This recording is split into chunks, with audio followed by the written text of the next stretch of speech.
ਜਦੋਂ ਉਹ ਉਸ ਮੁਕਾਮ ਦੇ ਰਸਤੇ ਨੂੰ ਪੈਂਡੇ ਨੂੰ ਤੈਅ ਕਰਦੇ। ਦੁਨੀਆ ਅੰਦਰ ਤੁਸੀਂ ਕਿਸੇ ਵੀ ਮੰਜ਼ਿਲ ਤੇ ਪਹੁੰਚਣਾ ਹੈ, ਉਸ ਮੰਜ਼ਿਲ ਤੇ ਪਹੁੰਚਣ ਦੇ ਲਈ ਤੁਹਾਨੂੰ ਉਸ ਪੈਂਡੇ ਨੂੰ, ਉਸ ਰਸਤੇ ਨੂੰ ਤੈਅ ਕਰਨਾ ਹੀ ਪਵੇਗਾ। ਹੋਰ ਕੋਈ ਵੀ ਤਰੀਕਾ ਨਹੀਂ ਹੁੰਦਾ। ਇਹੀ ਕਾਰਨ ਹੈ ਵੀ ਧਰਮ ਦੇ ਮਾਰਗ ਤੇ, ਧਰਮ ਦੀ ਦੁਨੀਆ ਦੇ ਵਿੱਚ ਬੰਦਾ ਅਨੇਕਾਂ ਹੋਰ ਕਾਰਨ ਯਤਨ ਕਰਦਾ ਹੈ, ਪਰ ਉਹਨਾਂ ਤਰੀਕਿਆਂ ਦੇ ਨਾਲ, ਉਹਨਾਂ ਜੁਗਤਾਂ ਦੇ ਨਾਲ ਪ੍ਰਾਪਤੀ ਕੁਝ ਵੀ ਨਹੀਂ ਹੁੰਦੀ। ਤਾਂ ਹੀ ਸਾਹਿਬ ਨੇ ਬਾਣੀ ਵਿੱਚ ਵੀ ਆਖਿਆ, ਭਗਤ ਨਾਮਦੇਵ ਕਹਿੰਦੇ ਨੇ, ਅਸ਼ੂ ਮੇਘ ਜਗਨੇ ਤੁਲਾ ਪੁਰਖ ਦਾਨੇ, ਪ੍ਰਾਗ ਇਸ਼ਨਾਨੇ ਤਉ ਨਾ ਪੂਜੈ ਹਰ ਕੀਰਤ ਨਾਮਾ। ਸਭ ਕਰਮ ਕਰਕੇ ਵੇਖ ਲਏ, ਪਰ ਪਰਮਾਤਮਾ ਦੀ ਕੀਰਤੀ, ਰੱਬ ਦੀ ਵਡਿਆਈ ਕਰਨ ਦੇ ਬਰਾਬਰ ਹੋਈ ਕੋਈ ਵੀ ਕਰਮ ਨਹੀਂ। ਤੇ ਗੁਰੂ ਰਾਮਦਾਸ ਪਾਤਸ਼ਾਹ ਜੀ ਤੇ ਇੱਥੋਂ ਤੱਕ ਬਖਸ਼ਿਸ਼ ਕਰਦੇ ਨੇ, ਸਾਹਿਬ ਕਹਿੰਦੇ ਨੇ, ਕਲ ਮੈਂ ਕੀਰਤ ਹਰ ਨਾਮ ਹੈ। ਇਸ ਸਮੇਂ ਦੇ ਅੰਦਰ ਜਿਸ ਵਿੱਚ ਅਸੀਂ ਜੀ ਰਹੇ ਹਾਂ, ਅਸੀਂ ਇਸ ਸਮੇਂ ਨੂੰ ਕਲਯੁਗ ਕਹਿੰਦੇ। ਇਹ ਪਰਿਭਾਸ਼ਾ ਸਾਡੀ ਸੰਸਾਰ ਦੇ ਲੋਕਾਂ ਦੀ ਘੜੀ ਹੋਈ ਪਰਿਭਾਸ਼ਾ ਹੈ, ਪਰ ਸਤਿਗੁਰੂ ਜੀ ਕਹਿੰਦੇ ਨੇ, ਕਲਯੁਗ ਉਹ ਸਮਾਂ ਹੁੰਦਾ ਹੈ ਜਦੋਂ ਕਰਤਾ ਪਰਮਾਤਮਾ ਉਸ ਮਾਲਕ ਦੇ ਦਰ ਤੋਂ ਚੰਗੇ ਗੁਣਾਂ ਦੀ ਦਾਤ ਵਿਸਰ ਜਾਏ। ਫਿਰ ਬੰਦਾ ਕਲਯੁਗ ਦੇ ਵਿੱਚ ਜੀਂਦਾ ਹੈ ਤੇ ਉਸ ਸਮੇਂ ਅੰਦਰ ਜੇ ਨਾਮ ਦੀ ਓਟ ਮਿਲ ਜਾਏ, ਨਾਮ ਦਾ ਸਹਾਰਾ ਮਿਲ ਜਾਏ, ਤੇ ਗੁਰੂ ਰਾਮਦਾਸ ਸਾਹਿਬ ਜੀ ਕਹਿੰਦੇ ਨੇ, ਫਿਰ ਬੰਦਾ ਉਸ ਸਮੇਂ ਤੋਂ ਸਤਿਯੁਗ ਦੇ ਵਿੱਚ ਪਹੁੰਚ ਜਾਂਦਾ ਹੈ।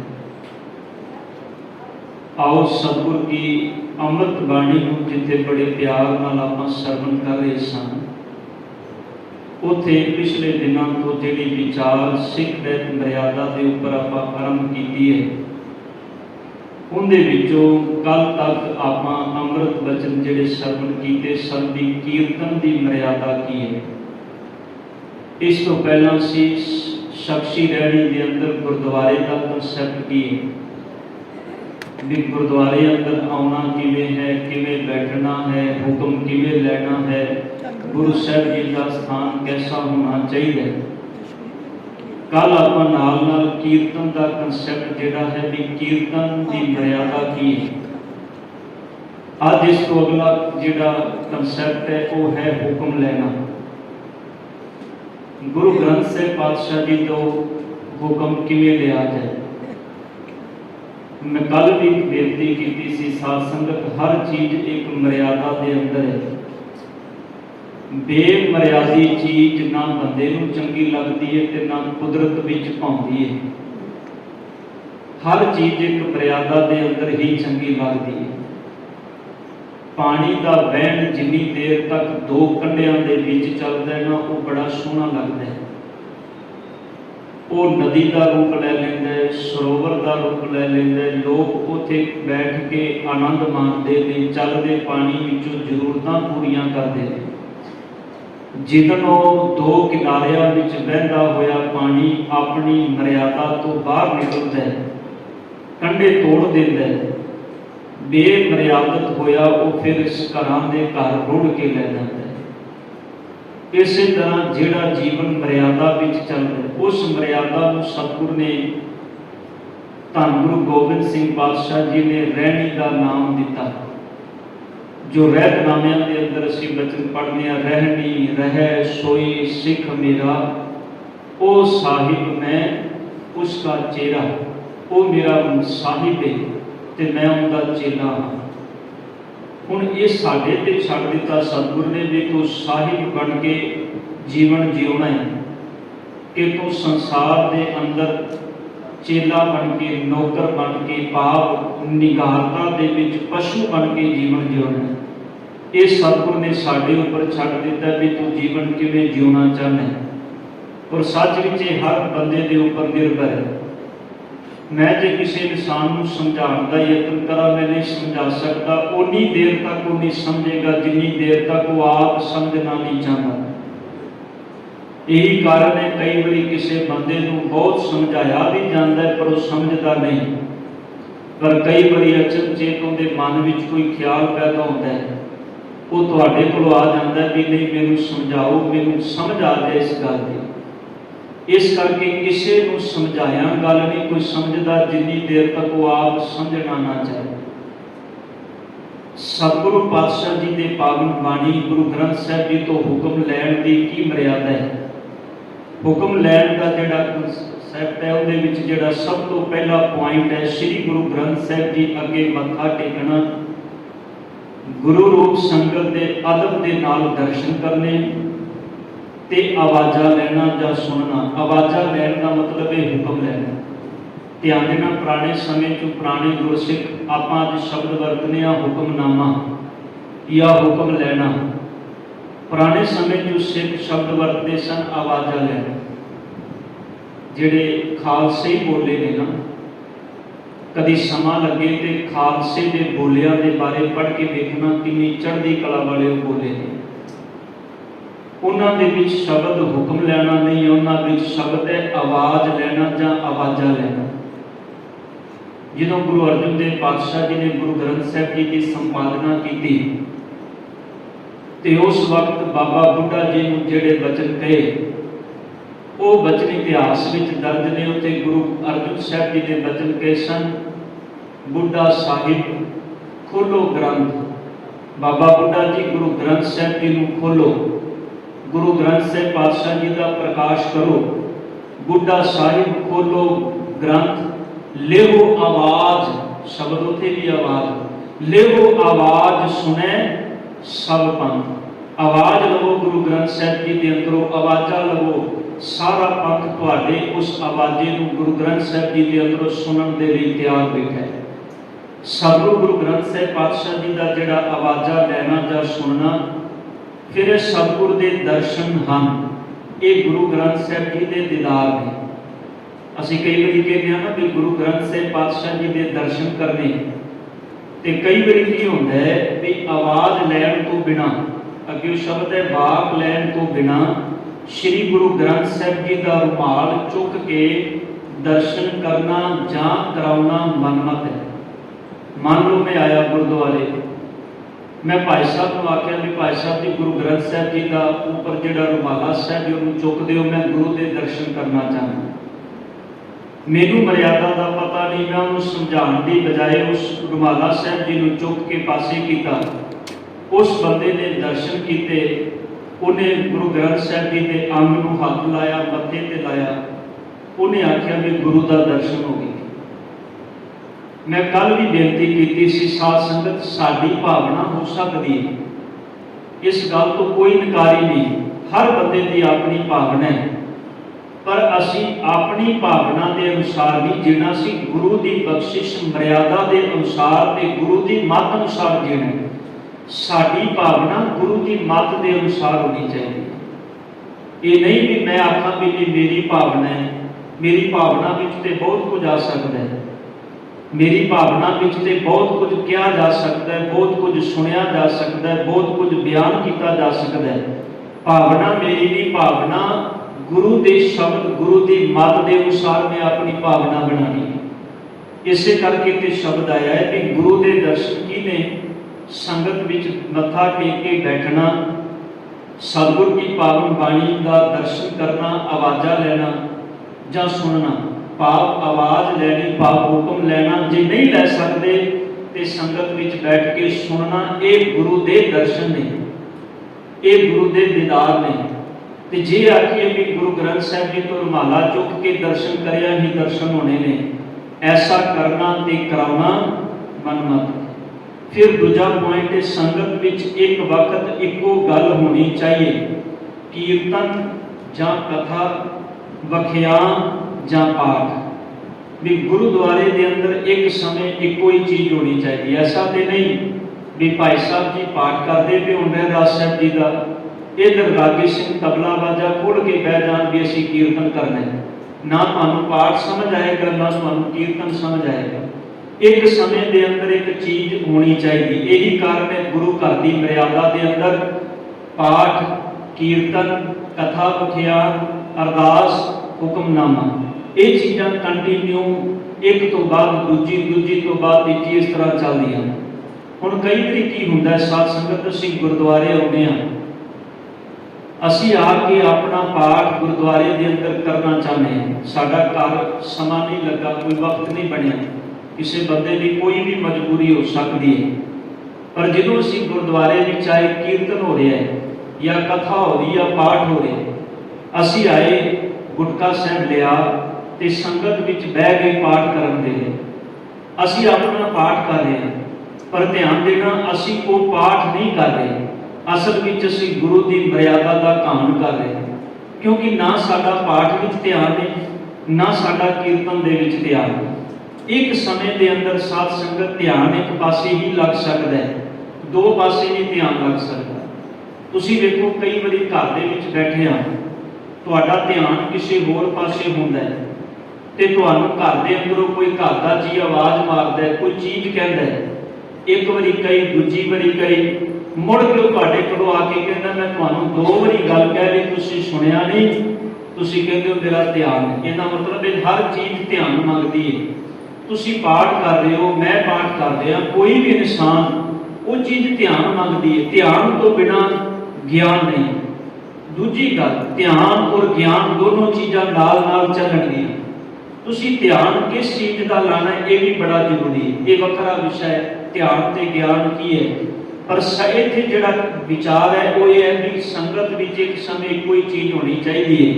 जे असीं अपना निजी पाठ करना है तो गुरुद्वारियां के अंदर वखरे स्थान बने ने, कैबिन बने ने, असीं उत्थे जाके बैठ के पाठ अपना कर सकते हैं, पर संगत दे विच करना मनमत है। तुसीं कई बारी वेखो इतिहासिक गुरुद्वारियां विच जाओ, बंगला साहिब जाओ, शीशगढ़ साहिब जाओ, अजकल हुण सेवादार पाठ करने वालियां नूं रोक देंदे ने, समझा देंदे ने, उन्हां नूं वखरी थां ते जाण लई कह देंदे ने। नहीं तो बड़ियां थावां ऐसियां ने, तुसीं ज़्यादा दूर नहीं, तुहाडे नेड़े ही छोटे साहिबजादियां दा गुरुद्वारा है, तुसीं कदी बस लगे सवेरे शाम किसी वक्त जाना, कीर्तन गुरुद्वारे हो रहा है, पर चार चुफेरे लोग गुटका साहब लैके बैठे होंगे, पाठ करते होंगे। वो असल में उन्होंने मन की भावना तो है कि असीं पाठ कर रहे हैं, पर पाठ सिर्फ एक क्रिया तो नहीं है ना, पाठ करना है, पर पाठ करदिआं उहदे विच ध्यान भी लगना चाहिए, सुरत भी टिकनी चाहिए। सतगुरु गुरु ग्रंथ साहिब पातशाह जी की पावन बाणी का पाठ करना, बख्यान करना, कीर्तन करना, एक समय गुरुद्वारे के अंदर एको चीज़ होनी चाहिए। दीवान समय संगत विच श्री गुरु ग्रंथ साहिब जी की ताबिया केवल सिख मर्द जां देवी ही बैठण का अधिकारी है। भी जो गुरु ग्रंथ साहिब जी का दीवान सजिया है, कीर्तन हो रहा है, पाठ हो रहा है, दीवान सजिया है, उस वेले गुरु ग्रंथ साहिब जी की ताबिया से केवल सिख मर्द जां देवी बैठ सकता है। ये कल भी गल आई, इसी का कारण की है, क्योंकि इत्थे बैठ के उपदेश करने वाला उपदेशक है।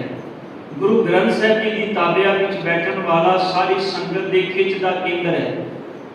सतगुरु पातशाह जी की पावन मर्यादा सिख की रहनी के अंदर केस सब तो उपर ने। ध्यान देना, सिखां नूं सिक्खी दान, केस दान, केसां तो बिना सिख नहीं हो सकता।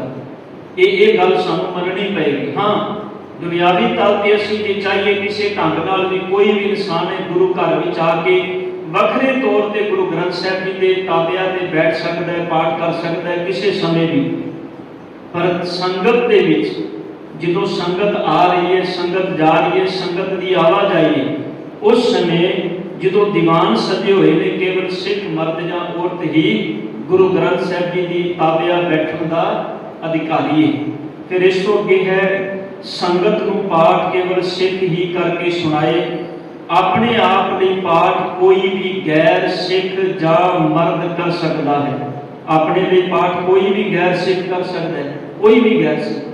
पर जो संगत विच पाठ करके सुनाना उदों सिख ही सुनावे। गल फिर वही आ गई, क्योंकि वो उपदेशक है, वो संगत को उपदेश दे रहा है, वो पाठ कर रहा है, उन्हें तो एक मैसेज आ रहा है ਤੇ ਜੇ ਨੌਨ ਸਿੱਖ ਬੈਠਾ ਹੋਏਗਾ ਸੰਗਤ ਦੇ ਵਿੱਚ, ਧਿਆਨ ਦੇਣਾ, ਆਉਣ ਵਾਲੀ ਪੀੜ੍ਹੀ, ਜਨਰੇਸ਼ਨ ਜੋ ਗੁਰੂ ਘਰ ਵਿੱਚ ਆ ਰਿਹਾ ਹੈ, ਉਹਦੇ ਲਈ ਮੈਸੇਜ ਗੁਰੂ ਦੀ ਮਰਿਆਦਾ ਤੋਂ ਬਾਹਰ ਨਾ ਜਾਏ।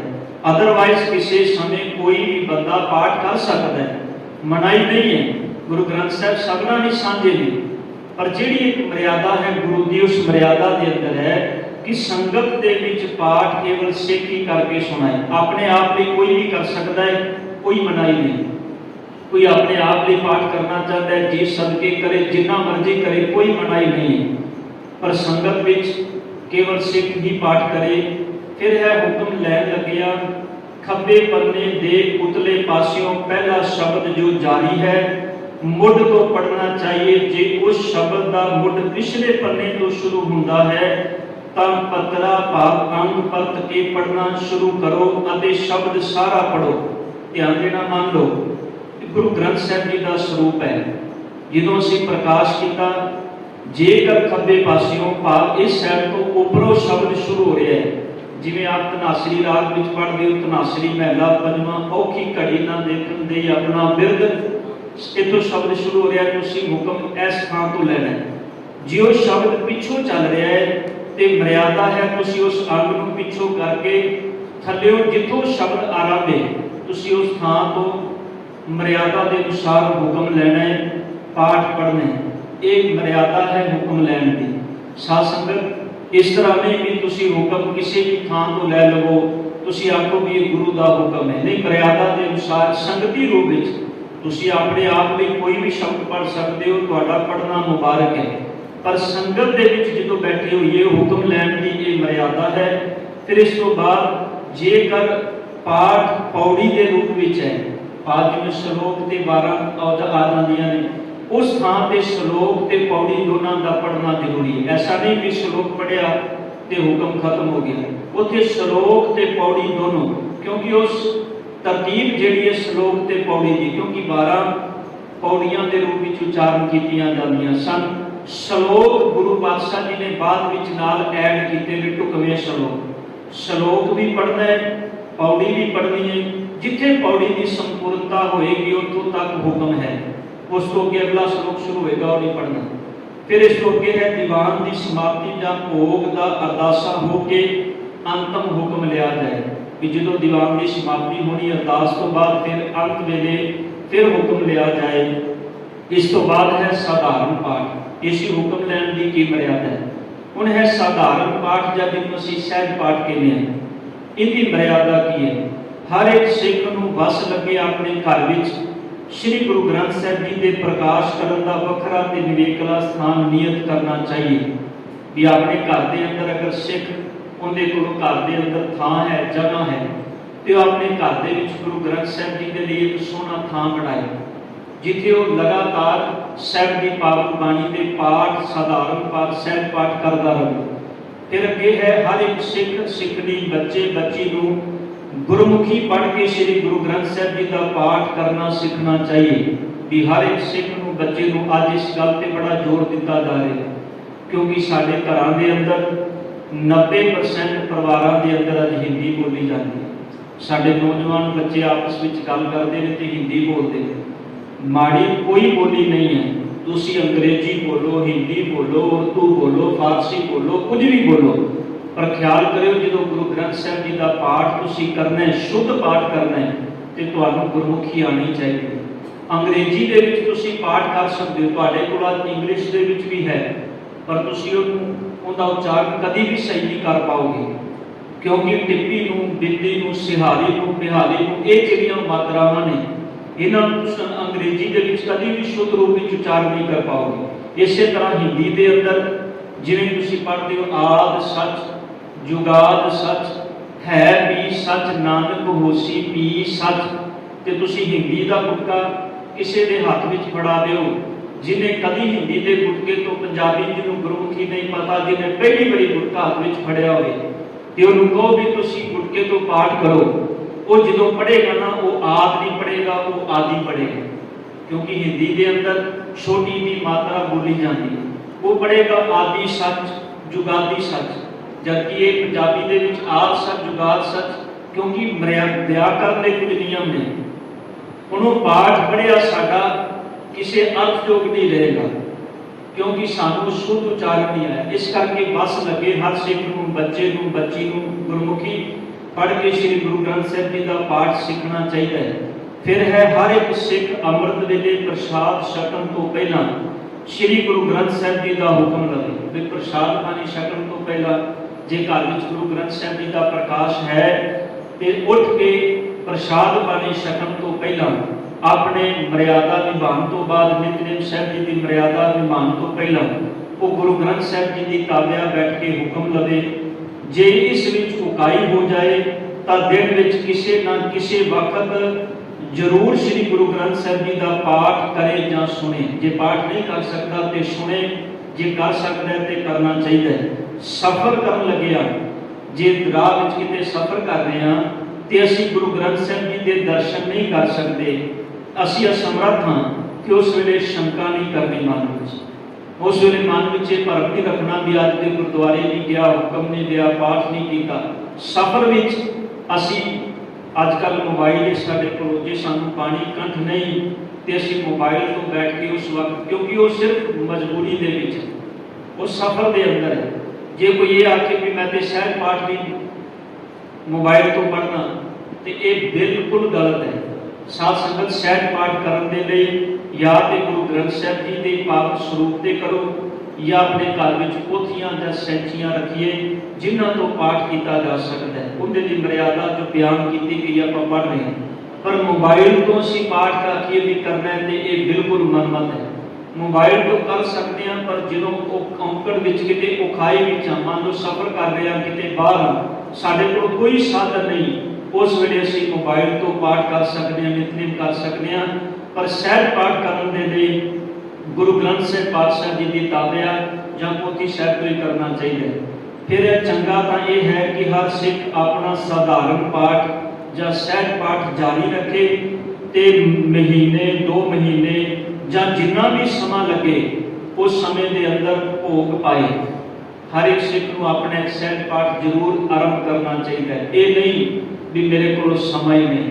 साध संगत जे रोज का एक शब्द भी पढ़िए तो कितना कुछ समा लगता है। मेरे ख्याल में 10 मिनट का समा भी नहीं लगता। 10 मिनट का समा कोई ज़्यादा तो नहीं। जे 10 मिनट का समा भी असी नहीं कढ़ सकते तो ख्याल करियो फिर साडा जीना फिर वो कोई अर्थ कोई मायने तो नहीं रखता ना। एक मर्यादा जिस गुरु को अपना असी सर्वत्र कहते हैं, सब कुछ कहते हैं, जिंदे चरणों के सिर झुकाने हैं, उनके अमृत बचन जो साडे लिए ध्यान देना बाणी पढ़ के भी साडा अपना ही भला होना है, किसी दूजे का नहीं। क्योंकि असी अपना आपा सवारना है, अपना आपे की समझ बाणी पढ़ के आनी है, बाणी पढ़िया तो बिना नहीं। ख्याल करिए कोई भी दुनिया का ज्ञान है, ज्ञान पढ़िया तो बिना ज्ञान हासिल नहीं होता। किसी ने डॉक्टर बनना है तो उन्होंने डॉक्टरी का ज्ञान होने के लिए किताबां पढ़निया पैणगियां। किसी ने कोई भी कार्य करना है तो उन्होंने कार्य पहला सीखना पैंदा है। इस तरह जे तुसीं चाहुंदे हो भी गुरु ग्रंथ साहिब जी की पावन बाणी विचों चंगे गुण अपने जीवन का आधार बनाइए तो सानू हर एक सिख को साधारण पाठ सहज पाठ करना चाहिए। बस लगे जिन्ना भी समा, महीना लगे, 2 महीने लगन, भावें वध जिन्ना भी समा लग जाए, साल लग जाए, 2 साल लग जाए, 5 साल लग जाए, पर सहज पाठ जो कंटिन्यू जरूर करना चाहिए। पाठ आरंभ करन समय आनंद साहिब पहलियां 5 पौड़ियां ते एक अंतली पौड़ी ते पाठ मगरों अरदासा करके हुक्म लेना चाहिए। फिर जप साहिब जी का पाठ करना चाहिए। ध्यान देना ये मर्यादा है। घर के अंदर कई सज्जन गुरसिख प्यारे जिन्होंने मर्यादा का नहीं पता सी, अज कई बार मिलते हैं, उन्होंने सांझ करिए तो कहते हैं भाई साहब असी बड़े लंबे समय तो सहज पाठ कर रहे हैं, पर असी घर में सैंचियां रखिया ने, पोथियां रखिया ने, असी पोथी के सामने अरदास कर लेंगे, पोथी तो ही पाठ आरंभ कर लेंगे, पोथी तो ही पाठ की समाप्ति कर देंगे। ध्यान देना ये गुरमत नहीं। जो भी पाठ आरंभ करना है पूर्ण गुरु ग्रंथ साहिब जी के चरणों के विच अरदास करके ही पाठ आरंभ करना है। पोथी 2 भागों में, 2 स्वरूपों के विच या 4 स्वरूपों के विच पूर्ण गुरु ग्रंथ साहिब जी के चरणों के विच ही अरदास करके आनंद साहिब जी दी 5 पौड़ियां पढ़ के अरदास करके मर्यादा के अनुसार पाठ आरंभ किया जाए तो मर्यादा के अनुसार ही पाठ की संपूर्णता की जाए। ये सानू सबना नोट करना चाहिए, क्योंकि असीं सब अपने घरां विच सहज पाठ करने हैं। फिर इस तो अगे है अखंड पाठ की मर्यादा की। अखंड पाठ किसी भीड़ या उत्साह वेले किया जाता है। ध्यान देना, जिहड़ा अखंड पाठ है वो किसी भीड़ या उत्साह, भीड़ का मतलब है जिवें कोई दुख का समा आ गया, घर दे विच कोई ऐसी अनहोनी वापर गई जिन्होंने असीं कहते हैं भी कोई प्राणी संसार तो चला गया, या उत्साह घर दे विच बच्चे का ब्याह कारज है। साडे कोल वैसे तो हर एक सिख नूं यतन करना चाहिए, कोई भी समा होवे परिवार नूं आप सहज पाठ करना चाहिए। 7 दिन लग जान, 10 दिन लग जान, क्योंकि ये समय ऐसे होंगे ने। ध्यान देना, भीड़ के समय असीं सोचने भी असीं बाणी किवें पढ़ीए, आए गए रिश्तेदार ने, चंगा होए जे असीं सहज पाठ न कर दईए। 6 दिन 7 दिन 10 दिन जिन्ने दिन भी लगते हैं सहज पाठ न करिए। जिहड़े रिश्तेदार आ रहे हैं, जिहड़े पाठ कर सकते हैं, उन्होंने भी आखिए पाए तुसीं भी पाठ करो। ये है गुरु के भाणे विच रहण का एक सौखा तरीका। तो जे असीं मर गए प्राणी के लिए रोना बिलखणाइए, तो फिर असीं संसार के अंदर ऐसे भी प्राणी ने जिहड़े कहते हैं जरूरत नहीं होने ना चीज़ों की। नहीं, पाठ इस करके है ताकि असीं भाणे विच रहण का सबब गुरु कोलों सीख सकीए। इस करके जिहड़ा अखंड पाठ है वो किसी भीड़ या उत्साह वेले ही किया जाता है। ऐसा भी नहीं भी अखंड पाठ आजकल मर्यादाएं बन गई, एक कमरे के अंदर 30 40 अखंड पाठ साहब चलते पे ने, सुनने वाला एक भी नहीं, करने वाले 40 बैठे हुए हैं। 50 अखंड पाठ एक कमरे के अंदर चल रहे हैं। सच विच जिहड़े अखंड पाठ कराने वाले ने उन्हां दी मत ते भी हासा आंदा है, ते जिहड़े उत्थे प्रबंधक कराने वाले ने उन्हां नूं भी सोचना चाहिए कि भाई ये किवें हो सकदा है। ख्याल करियो, क्लास विच 50 स्टूडेंट बैठे हो, टीचर एक ही पढ़ाने वाला होंदा है। एक टीचर उन्होंने 50 विद्यार्थियों को पढ़ाता है, तो तुसीं सोचो भी विद्यार्थी भी 50 हो, टीचर भी 50 बैठे हो, तो कौन फिर किसी की गल किसी को समझ आ सकती है जी। हम 50 के 50 बोलना शुरू कर दें, हालांकि उत्थे बोलता है कि भी नहीं, वो सिर्फ अंदर ही पाठ हो रहा है। की हो रहा है तो रब ही जानता, फिर परमात्मा ही जानता है। पर इसे करके अखंड पाठ साहब जी को जिन्ना असीं सोच करिए, यतन करिए, सहज पाठ वाल आइए, क्योंकि अखंड पाठ के अंदर एक बड़ी लंबी चौड़ी मर्यादा जी सानू निभानी चाहिए आ। ते हर बंदा परिवार के जी हर वक्त गुरु ग्रंथ साहब जी के कोलों होण। अज साडी हालात ने पाठ गुरु घर विच रखिया हुंदा है, घर के सारे जी घर विच बैठ के आराम नाल टीवी सीरीयल मूवी वेख रहे होंदे ने भी साडा अखंड पाठ के गुरुद्वारे चलदा पिया। रात को पाठी सिंह सुता हो, फिर कंप्लेंट करते हैं कि असीं आए तो पाठी सिंह सुता होया सी। हुण दसो पाठी सिंह की करेगा जो कोई सुनने वाला ही नहीं होएगा। पाठी सिंह ने तो पाठ सुनाना किनू सुनाए? गुरु ग्रंथ साहब जी को थोड़ा सुनाना है। गुरु तो आप सानू सिक्ख्या दे रहा है, उन्हें तो संगत नूं सुनाना है। तो जे संगत नहीं होएगी तो सुभावक है जिहड़ा पाठी दो 3 ड्यूटियां कर रहा दिन विच, उन्हें फिर रात को तो सुना ही है ना। साध संगत उनकी सुचेतता लिए जरूरी है। परिवार के जी बैठे हो, जिहड़ा पाठी सिंह आए उन्होंने ड्यूटी तो बैठने तो पहला चाह पानी पूछन, भाई चाह पीओ, तुसीं ड्यूटी ते बैठना है। जो तुहानूं लगे सामने बैठिया भी पाठी सिंह को नींदरा लग रहा है, उन्होंने लग रहा भी नींद आ रही है, उन्होंने 5 मिनट 10 मिनट लिए फिर पाठ को उठा दो भी चाह पानी पी लै, तेरी नींद खुल जाए। ऐसा सानू सारिਆਂ ਨੂੰ वस लगे करना चाहिए। ये नहीं भी गुरुद्वारे अखंड पाठ साहब चल रहा तो असीं घर विच अपने कामां विच मशरूफ हाँ, तीजे दिन आके चोर साहब फड़ के खड़े हो जावांगे, चलो जी हुण भोग दे श्लोक शुरू हो गए। मतलब कैसी हासोहीणी गल है। असीं इन्हां चीज़ां नूं किदों रियलाइज करांगे अपने जीवन विच, किदों समझांगे भी अखंड पाठ की मर्यादा जिहड़ी वो सिर्फ किसी भीड़ या उत्साह वेले ये अखंड पाठ साहब उहदे विच भी एक मर्यादा है जिहड़ी निभानी पएगी सिख नूं। फिर ये तकरीबन 48 घंटे में संपूर्ण किया जाता है। तकरीबन 48 घंटे का समा अखंड पाठ साहब जी का होंदा है। इस विच पाठ लगातार बिना रोक तो किया जाता है। पाठ साफ ते शुद्ध होवे, बहुत तेज पढ़ना जिस तो सुनने वाला कुछ समझ ना सके, गुरबाणी की निरादरी है। पाप जे मान लो पाठी सिंह पाठ बड़ी स्पीड से कर रहे हैं तो असीं उहनूं कह सकते हैं भी भाई साहब जी पाठ आराम नाल करो। जे 48 घंटे तो 49 घंटे लग जाएंगे, 50 घंटे लग जाएंगे तो सानू कोई इतराज नहीं। जे पाठ 11 बजे रखे है तो तीजे दिन 11 बजे भोग पैना तो 11 की बजाय 1 बजे पै जाए पर भाई साहब भी पाठ आराम नाल करो। यह है मर्यादा विच जे असीं इस चीज़ को समझी भरम नहीं करना। साढ़े तो मन अंदर भरम नहीं ने साध संगत 11 बजे पाठ रखा तो पहले कह देने भाई साहब भी 10 बजे 1 घंटा पहले समाप्ति होनी चाहिए, क्योंकि साढ़े कन्ना में पा दिते गए रूल तो असीं कहने भी जे नहीं मन्निया तो शायद अखंड पाठ की मर्यादा ही ना भंग हो जाए। ये ऐसिया चीज़ां फिर संकट पाठ चल गए, पता नहीं किहड़े किहड़े पाठ। हुण इन्हां चीज़ां की कोई हुण संकट पाठ की मर्यादा ही कोई नहीं हैगी। तुसीं जिन्ने डेरे बने ने ना डेरियां विच जाओ, उन्हां विच संकट पाठ कीते जाते।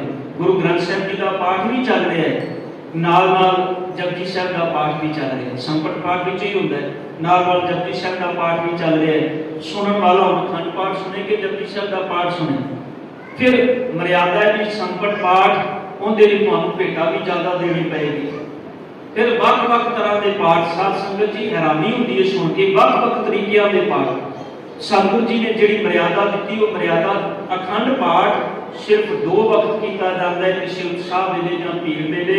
फिर गुरबाणी की निरादरी अखर मात्रा का ध्यान रख के पाठ शुद्ध ते साफ करना चाहिए, भावें समा कुछ वधीक क्यों ना लग जाए। इत्थे स्पैशल नोट दिता है भी भावें समा वध क्यों ना लग जाए, पर पाठ जिहड़ा साफ सुथरा होना चाहिए। फिर अखंड पाठ जिस परिवार का संगत ने करना है वो आप करे। जे अखंड पाठ भी करना है तो परिवार आप करे, अपन ड्यूटियां ला ले, जिम्मेदारियां ला ले भी 1-1 घंटे की आप ड्यूटी निभानी है। तो जे नहीं कर सकता टब्बर किसी आदमी साख संबंधी मित्र आदि मिल के कर। पाठियां की गिनती कोई मुकर्रर नहीं होती भी कितने पाठियां ने पाठ करना है, ये गिनती कोई मुकर्रर नहीं है। जे कोई आदमी आप पाठ नहीं कर सकता तो किसी चंगे पाठी को सुन लवे, पर यह ना होवे पाठी आपे इकल्ला बह के पाठ करता रहे ते संगत या टब्बर का कोई आदमी ना सुनता होवे। पाठी की यथाशक्त भोजन वस्त्र आदि नाल योग सेवा की जाए। ध्यान देना जिन्हें जे पाठी भी लगाया है तो उसकी जिम्मेदारी लाइए कि भाई पाठ शुद्ध स्पष्ट करना है। फिर ये नहीं कि पाठ असी ते साध संगत हर चीज़ को माया में तोलन लगते भी एक भेटा मुकर्रर है। ठीक है, गुरुद्वारे साहिब जी के अंदर पाठ रखाना है तो एक भेटा नियत गुरुद्वारा साहिब को कर दी गई, पर ध्यान दिए जे पाठी सिंह को शुद्ध पाठ सुनना है। असी चाहते हैं कि ये पाठ इतने ही करे। एक पाठी सिंह बेचारा की करेगा, उन्हें अपने परिवार का घर बार का रोजगार चलाना है, उनकी एक मजबूरी है। और दिन में 2 ड्यूटियां करता है, रात को 2 ड्यूटियां करता है। ध्यान देना 2 घंटे बोल के बंदा पाठ कर ले, सारा दिन सुरत नहीं फिरती। तुसी 2 घंटे बोल के पाठ कर लो, सारा दिन तुहाडा दिमाग भारा रहता है। 2 घंटे बोल के पाठ करना तो जे पाठी को तुसी आखो कि रात को फिर जिन्हें सवेरे भी 2 ड्यूटियां करदियां रात को भी, तो फिर सुनने वाला भी कोई ना हो तो नींद ही आनी हो। फिर असीं ये चाहते हैं कि पाठ भी फ्री विच करके चला जाए। वध तो वध उनकी सेवा करनी चाहिए जिन्नी हो सकती, जिन्नी असीं कर सकते हैं वध तो वध, क्योंकि पाठ कोई मजबूरी नहीं हैगी। असीं अपनी खुशी भी करा रहे हैं या किसी भीड़ के समय करा रहे हैं। जे इन्हां समयां विच करा रहे हैं तो पाठी सिंह को शुद्ध स्पष्ट बाणी सुनिए तो उनकी यथा शब्द जो भी है वस्त्र आदि जो भी भेटा है वो वध तो वध करनी चाहिए। अखंड पाठ या होर किसी तरह के पाठ वेले कुंभ जोत नलिएर आदि रखन जां नाल नाल जां विच विच किसी होर बाणी का पाठ जारी रखना मन मत। तो जिहड़ा हुणे संकट पाठ की गल आई सी भी कुंभ रखना, नारियल रखना, जोत जगानी, ये पहला बड़ा होंदा सी। पिंडां विच चले जाओ अज भी तुहानूं वेखण नूं मिलेगा, क्योंकि लोगों को समझाना बड़ा मुश्किल होता है। तो कई जगह पर फिर बेचारे जोड़े मेरे वर्गे होते हैं वो भी कंप्रोमाइज़ कर देते हैं भी चलो कोई नहीं कर दो इन्हों। पर सच है मर्यादा के ना कुंभ ना नारियल ना जोत, ये चीज़ां जिथे गुरु ग्रंथ साहिब जी का अखंड पाठ रखा उत्थे नहीं होनी चाहिए, क्योंकि ये किसी समय की जरूरत सी। कुंभ रखना, पानी का घड़ा भर के कोलों रख देना, क्योंकि उन्होंने समयां के अंदर पानी की जिस वेले ये मर्यादा शुरू हुई सी पानी की बड़ी तोड़ होती सी, दूरों पानी लैके आना पैंदा सी। आम घरों के घड़े होंदे सन जिन्हां तो पानी पीता जाता सी। फिर ये चीज़ां उस वेले जरूरत सन, पहलों बड़ी दी जाती सी, जीवां की कोई जग किया जाता सी। फिर ये चीज़ां जिवें कानून के दायरे में आ गई।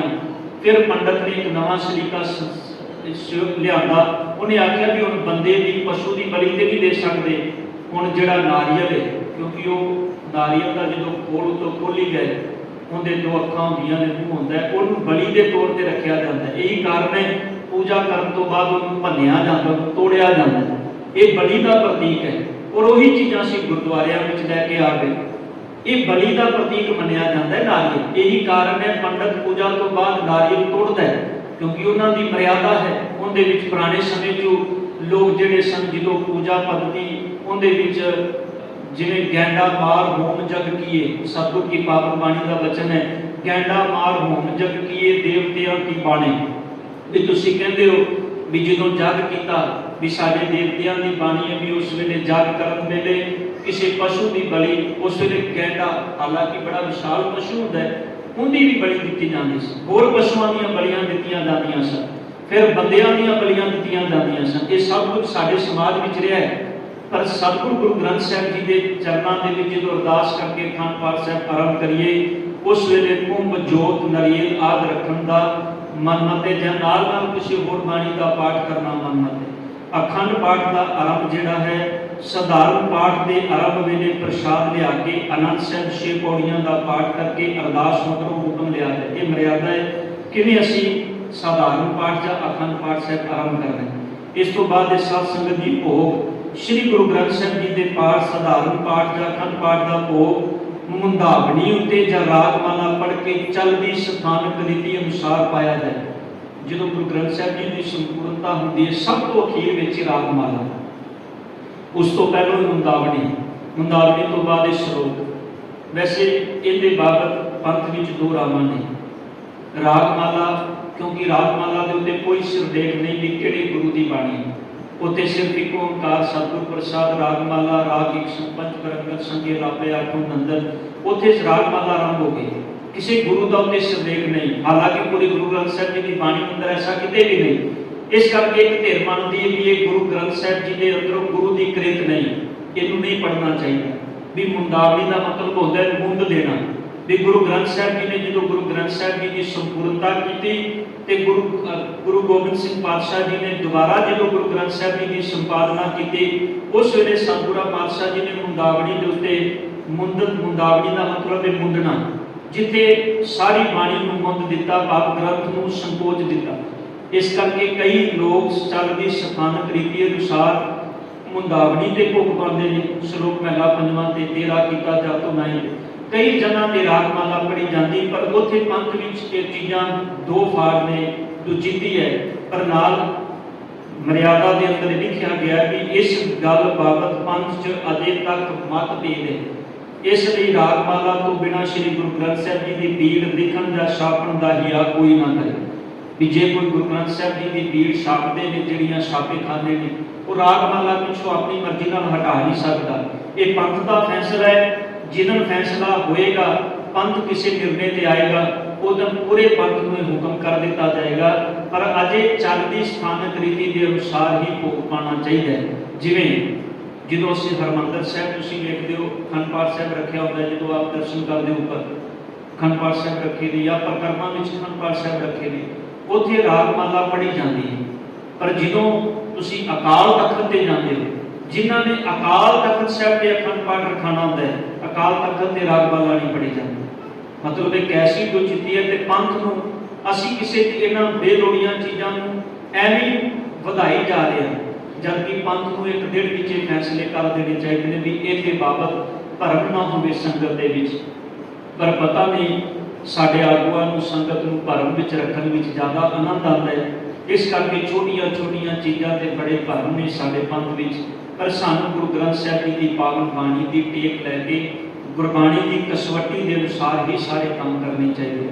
जिथे आप समझ नहीं आती उत्थे किसी सियाणे को पूछ लेना चाहिए भी किवें करना चाहिए। जिहड़ा गुरु ग्रंथ साहिब जी की बाणी को परनाया होवे, भोग समय श्री गुरु ग्रंथ साहिब जी की लोड़ अनुसार रुमाल, चोर, चाननी आदि की भेटा ते पंथक कारजां लई अकाशक अरदास करनी चाहिए। भाव जो भोग पवे गुरु ग्रंथ साहिब जी की सोना रुमाला, चोर साहब, चाननी, जिस भी चीज़ की जरूरत है वो पूछ के गुरुद्वारा साहब जी तो वो करनी चाहिए, या फिर माया राही भेंट सेवा जी करनी चाहिए। जिन्हें भी श्री अखंड पाठ साहिब या सहज पाठ का भोग पाने ये मर्यादा है। सत्संग इस तो बाद ਕੜਾਹ ਪ੍ਰਸ਼ਾਦ ਦੀ ਮਰਿਆਦਾ ਹੈ ਤੇ ਕੜਾਹ ਪ੍ਰਸ਼ਾਦ ਤੋਂ ਬਾਅਦ ਫਿਰ ਗੁਰਬਾਣੀ ਦੀ ਕਥਾ, ਉਸ ਤੋਂ ਉਪਰੰਤ ਫਿਰ ਗੁਰਮਤਿ ਦੀ ਰਹਿਣੀ ਦਾ ਵਿਸ਼ਾ ਕਨਸੈਪਟ ਸ਼ੁਰੂ ਹੋਏਗਾ। ਇੱਕ ਦੋ ਪੁਆਇੰਟ ਨੇ ਜਿਨ੍ਹਾਂ ਨੂੰ ਆਪਾਂ ਆਪਣੇ ਦੀਵਾਨਾਂ ਵਿੱਚ ਵਿਚਾਰ ਕੇ ਫਿਰ ਜਿਹੜੀ ਪੰਥਕ ਰਹਿਣੀ ਹੈ ਗੁਰਮਤਿ ਦੀ ਰਹਿਣੀ, ਉਹਦੇ ਬਾਰੇ ਆਪਾਂ ਸਮਝਣ ਦਾ ਯਤਨ ਕਰਾਂਗੇ ਵੀ ਸਿੱਖ ਦੀ ਪੰਥਕ ਰਹਿਣੀ ਕਿਹੜੀ ਹੈ। ਸ਼ਖਸੀ ਰਹਿਣੀ ਵੀ ਵਿਚਾਰ ਹੁਣ ਤੱਕ ਇਹ ਚੱਲ ਰਹੀ ਹੈ। ਸਤਿਗੁਰੂ ਕਿਰਪਾ ਕਰੇ ਆਪਣੀ ਪਾਵਨ ਬਾਣੀ ਅਨੁਸਾਰ ਮਰਿਆਦਾ ਅਨੁਸਾਰ ਸਾਨੂੰ ਸਭਨਾਂ ਨੂੰ ਜੀਵਨ ਜਿਉਣ ਦਾ ਬਲ ਆਪਣੇ ਚਰਨਾਂ ਵਿੱਚੋਂ ਬਖਸ਼ ਦੇ। ਹੋਈਆਂ ਗਲਤੀਆਂ ਬਖਸ਼ ਲੈਣੀਆਂ ਤੇ ਵਾਹਿਗੁਰੂ ਜੀ ਕਾ ਖਾਲਸਾ ਵਾਹਿਗੁਰੂ।